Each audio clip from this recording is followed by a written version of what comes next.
Hey everyone, back again for another deep dive, and this time, you guys really seem to be interested in Grok 3. I mean, come on, a maximally truthful AI, that's got to be something special, right? So, yeah, I've got stacks of articles here, research papers, even some firsthand accounts from folks who've had a chance to interact with it, and let me tell you, this stuff is pretty wild. So, are you ready to get into it? I am definitely ready. And yeah, from what I've seen, Grok 3 is it's a pretty big leap, in what AI can do. We're not just talking about generating some fancy text anymore. This thing is tackling problems, like real problem solving, scientific reasoning, even coding, and doing it all supposedly with this aim of being, like you said, maximally truthful, which, that's a whole other can of worms we can get into later. Yeah, the truthfulness thing is definitely intriguing. But first, I gotta know, what does it even mean for an AI to reason? I mean, it's not like it's got a little brain in there, like pondering the meaning of life, right?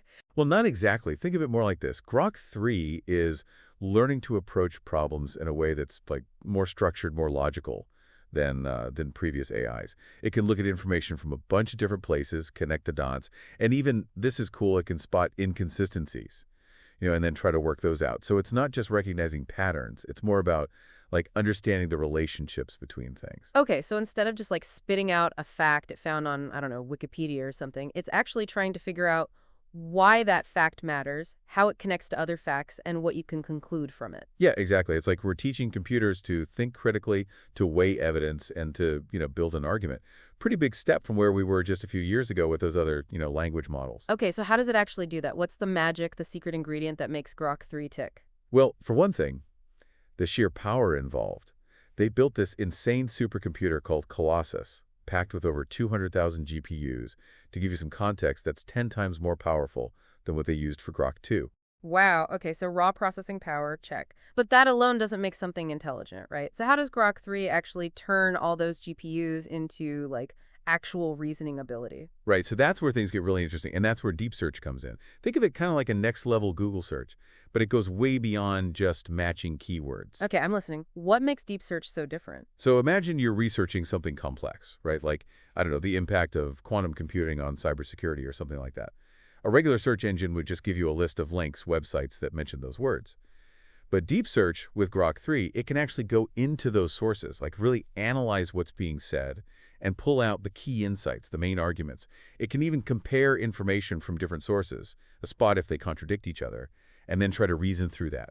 So it's like having a team of like expert researchers working for you 24/7, sifting through mountains of data and then telling you what's actually important. It really is, and it has the potential to like revolutionize how we research, how we learn, and even how we make decisions.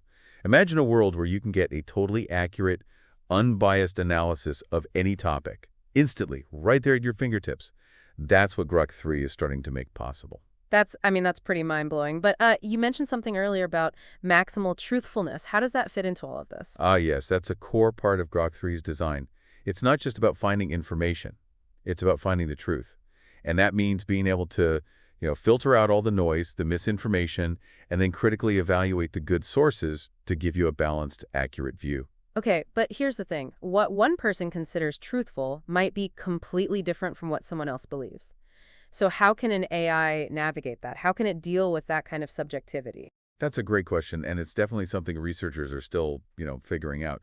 One approach is to train these AIs on diverse data sets so they get a broad range of perspectives, and another is to develop algorithms that can actually detect bias and then try to adjust for it. So it's not just about the raw processing power, but also the way Grok 3 is trained, the data it learns from, and the algorithms that guide its like decision making. It's almost like you're teaching a child to think critically, encouraging them to question everything. Precisely. And just like with a child, it's a constant process. Grok 3 is always learning, always evolving as it gets more information and, feedback on what it puts out. Okay, now about this thinking big brain stuff, those names are kind of funny, but I gotta know, how do these different thinking modes actually work? Yeah, the names are a little cheeky, but there's a real difference in how they function. Think of think mode like your everyday quick thinking.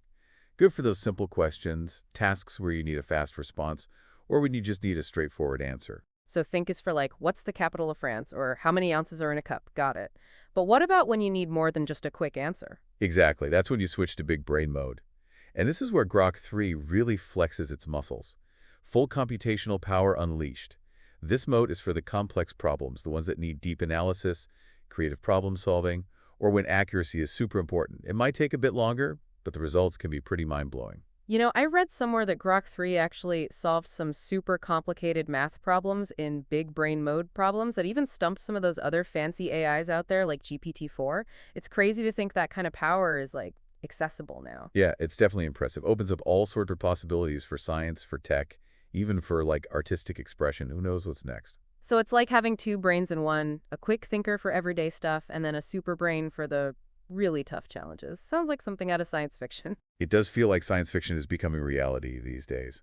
And honestly, we're just getting started. Grok 3 is just one example of how fast AI is developing. It's really an exciting time to be in this field. Okay, this is all super fascinating, but I think we need to bring things back down to earth a bit. I mean, cool tech, sure, but what does it actually mean for us in the real world? What can Grok 3 actually do? Right, the big question. Well, we're already seeing some really cool applications popping up all over the place. Okay, let's hear them. What are some of the ways Grok 3 is being used right now, like in the real world? Well, for example, in the pharmaceutical industry, imagine being able to analyze a potential new drug and know if it's going to work like in a few hours instead of weeks or months of lab tests. That's the kind of speed Grok 3 can bring to drug discovery. Wow, that's incredible. That could totally change how we discover and develop new medicines, new treatments. What else? What other industries are using it? Oh, all sorts. Financial institutions are using it to, like, analyze mergers and acquisitions, those big money deals in real time, and to predict market trends with, like, crazy accuracy. And get this, even X, formerly Twitter, they're using Grok 3 to power some of their premium features, like summarizing those long, rambling threads, doing real-time fact-checking during those live audio chats they have, and giving people these advanced analytics. So healthcare, finance, social media, it sounds like Grok 3 is finding its way into all sorts of different areas. It really is. And this is just the tip of the iceberg, I think. As AI keeps getting better, we're going to see even more crazy applications in education, transportation, manufacturing, you name it. It's pretty mind-blowing to think about the possibilities. But, with all this talk about AI taking over the world, I can't help but wonder about, like, the downsides, too. You're right. Any tech this powerful, there are going to be potential downsides. We got to be careful and responsible with how we develop and use it. Ethics are super important here. So to sum up, we've got this super powerful AI that can reason, analyze, even generate code, and it's already being used in some really cool ways. But we got to think carefully about how we use it and make sure we're developing it responsibly. Exactly. Lots to consider here. And honestly, this is just the start of our deep dive. We've still got to unpack a lot more, like those concerns you mentioned about bias, the whole ethics thing, all that. Totally. We've covered a lot, but we've only just scratched the surface.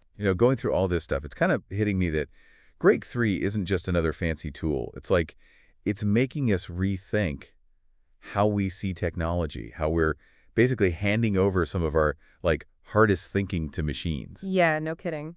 It really makes you wonder about the future of, well, everything. Work, creativity, even what it means to be human, when AI can reason and solve problems right alongside us. Right. It's wild. We're seeing AI move beyond just, like, doing tasks, automation and stuff.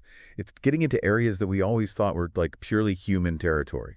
Scientific discoveries, art, even philosophical debates. Oh yeah, one of those articles you sent, it talked about Grok 3 actually analyzing philosophical arguments, like breaking down these complex texts, spotting those logical fallacies, and coming up with counter-arguments. It's like having your own personal digital Socrates. I know, right? It makes you think, like, what is knowledge? What is truth? And how do we even get to understanding? Can an AI actually get those, like, nuances of human philosophy? Or is it just mimicking what it's seen without really, getting it? That's a deep one. I mean, how do we know if Grok 3 is really understanding or just super good at pretending to understand? That's the question, isn't it? What even is understanding when it comes to AI? Is it about being able to process info, draw conclusions, or is there something more, something that needs, like, consciousness, I don't know, feelings? It's like, is there a real difference between our intelligence and artificial intelligence, or are we all just on the spectrum and AI is catching up fast? It's a question that's been around forever. Philosophers, scientists, they've been arguing about it for ages. And Grok 3 just makes the whole thing even more, well, intense. Feels like we're on the edge of something huge. But, going back to that whole maximal truthfulness thing, sound great, but is that even possible? Can we really expect an AI to be totally unbiased, perfectly objective? That's the goal, but you're right. It's a tough one. Even with the best intentions, bias can creep in. Don't forget, AI learns from tons of data, and that data comes from us humans with all our biases and perspectives and, blind spots. So it's like a mirror, just reflecting back all our own messed up stuff. Kind of, yeah. And that's why it's so important to be aware of that bias, to see how it might affect what the AI puts out. And we got to work to reduce those biases, being careful about the data, tweaking the algorithms, constantly checking and rechecking. Sounds like a never-ending battle, like whack-a-mole with bias. You fix one and another one pops up somewhere else. True, it's a constant thing, but it's worth it, because AI has so much potential to do good. Think about it. AI could help us solve huge problems, like way faster than we could on our own. Scientific breakthroughs, better decisions. But we got to make sure it's developed responsibly and ethically. Okay, so it's not enough to just build smarter AI. We got to build AI that's aligned with our values, what we want the future to look like. Exactly. And that takes all of us working together. Researchers, developers, those who make the rules, and even just regular people like us. It's not just about the tech, it's about society as a whole. It's a big responsibility, but it's also, super exciting. It feels like we're writing a whole new chapter in human history. We get to shape what intelligence itself looks like. It's a powerful thought, isn't it? It reminds us that we're not just along for the ride with technology. We're the ones in the driver's seat. We can choose where we go, make sure AI helps everyone and makes the world better, fairer, all that. Speaking of shaping the future, one thing that blew my mind was just how fast things are changing in the AI world. It feels like every week there's a new discovery, a new model, new stuff that AI can do. It's hard to keep up. I know. It's crazy how fast it's all happening. And that's exactly why we need to be having these conversations, really digging into the details, and trying to understand what it all means. It's like trying to drink from a fire hose, but it's also kind of thrilling, Definitely. It's a time of big changes, big questions, but also huge possibilities. Okay, so we've been talking about the big picture stuff, the potential benefits, the ethical stuff, all the philosophical questions that come with AI. But let's get down to brass tacks here. One thing that really caught my eye about Grok 3 is its creative side, like writing poems, generating code, scripts, music, you name it. How does it do that, and what does it mean for, creativity in general? That's a fascinating part of Grok 3. Basically, it can do all that because it's learned so much about language, about structure, about the patterns that make up different creative forms. So it's not just throwing words together randomly. It's like it gets the rules, the conventions of different creative forms, right? Exactly. Like if you ask Grok 3 to write a sonnet, it won't just rhyme any old words. It'll stick to that traditional sonnet structure, the specific rhyme scheme, the rhythm, the whole deal. Wow, that's pretty amazing. It's like having Shakespeare on speed dial. Kind of, yeah. And it's not just poetry. It could do code, music, even write scripts for plays or movies. It's wild. That opens up so many possibilities. Imagine a musician working with Grok 3 to compose a symphony, or a playwright using it to come up with dialogue. Humans and AI being creative together. It's awesome. Totally. The potential is huge. And what about education? Could Grok 3 be used as a learning tool to help students get those tricky concepts or become better writers? Absolutely. Imagine a student struggling with, physics or history. They could ask Grok 3 to break it down for them, make it simpler, give them different examples. Or it could help them with their writing, give feedback on grammar, style, all that. It's like having a personal tutor that's always there for you. That could be a game changer, especially for those who can't get regular tutoring. For sure. And it's not just for students. Think about professionals, people who need to stay on top of things that change quickly. A doctor could use Grok 3 to get a super quick summary of the latest research on a disease, or a lawyer could use it to analyze legal documents and cases, all that. It's like having this endless library of knowledge and expertise right in your pocket. It's powerful stuff, and it's getting more and more real as AI gets better. But, it's easy to get caught up in all the good stuff and forget about the potential downsides. We got to stay grounded. You're right. We got to look at both sides, the good and the bad. AI is incredibly powerful, but we got to be careful. Think about the ethics, the impact it could have on everyone. One thing that keeps coming up is how AI might affect jobs. If AI can do stuff that humans used to do, what happens to all those jobs? Yeah, that's a big one. And something we got to think about now.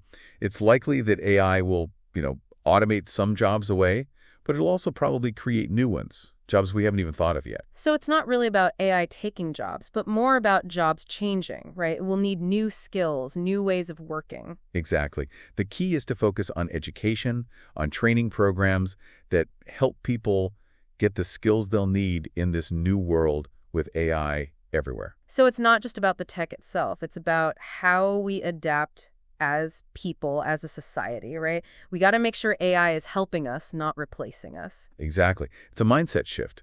We got to embrace, change, keep learning new things our whole lives. This has been like a total mind trip, you know? Grok 3 isn't just some cool new gadget. It's making us ask big questions about intelligence, about work, about how humans and machines are going to coexist. It's a conversation that's just starting, and everyone needs to be a part of it. Okay, we've covered a lot today, but it feels like we've only just started to understand what Grok 3 can do and what it means for all of us.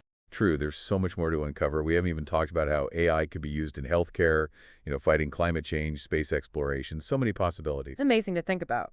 But as we learn more, we got to remember, AI is a tool, and like any tool, it can be used for good or bad. It all comes down to the choices we make, what we value, and the future we want to create. You know, as we wrap up this part of our deep dive, I just keep feeling this sense of awe. Grok 3 shows us how creative humans can be, how powerful tech can be, and what we might be able to achieve. It's inspiring, really. I totally agree. It's a reminder that we're living in a crazy time. Technology's changing everything so fast. But it's also a time of, amazing opportunities. We can invent new things, discover new things, and maybe even make the world a better place. Okay, I think we've given our listeners a lot to chew on for now. We've looked at what Grok 3 can do, how it might be used, and all the big questions it raises about, society, jobs, even what it means to be intelligent. We've covered a lot of ground, but there's still so much more to explore. In the next part, we're going to get into the specifics of how Grok 3 is actually being used in different industries, from healthcare to finance to entertainment. It's going to be fascinating to see how it's already changing things and to imagine what's next for this game-changing technology. Through all this talk about Grok 3, I keep coming back to that idea you mentioned about AI being a tool.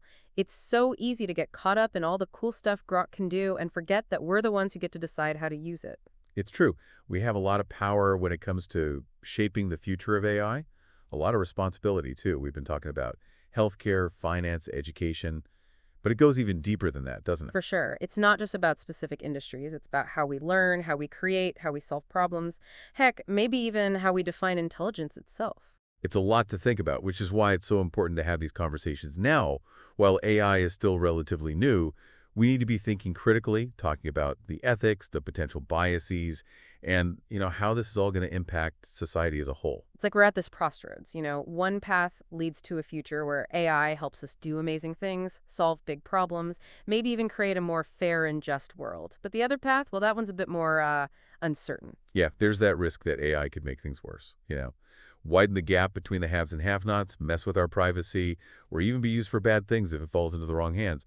We got to make sure we're heading in the right direction. So what can we do? I mean, we're not all AI experts or politicians or anything. Is there something everyday people can do to help shape this future? Absolutely. Just being aware of these issues, having these conversations, asking questions, that's a big step. The more we understand about AI, how it works, its limitations, the better choices we can make. So paying attention to how AI is being used in our lives, thinking about the data we're sharing online, supporting those companies that are doing AI the right way. Exactly. And don't be afraid to speak up. We can all push for policies that promote ethical AI, support research into making AI safe, and demand transparency from those who are building these technologies. It's almost like we need this whole new set of skills, like digital literacy 2.0.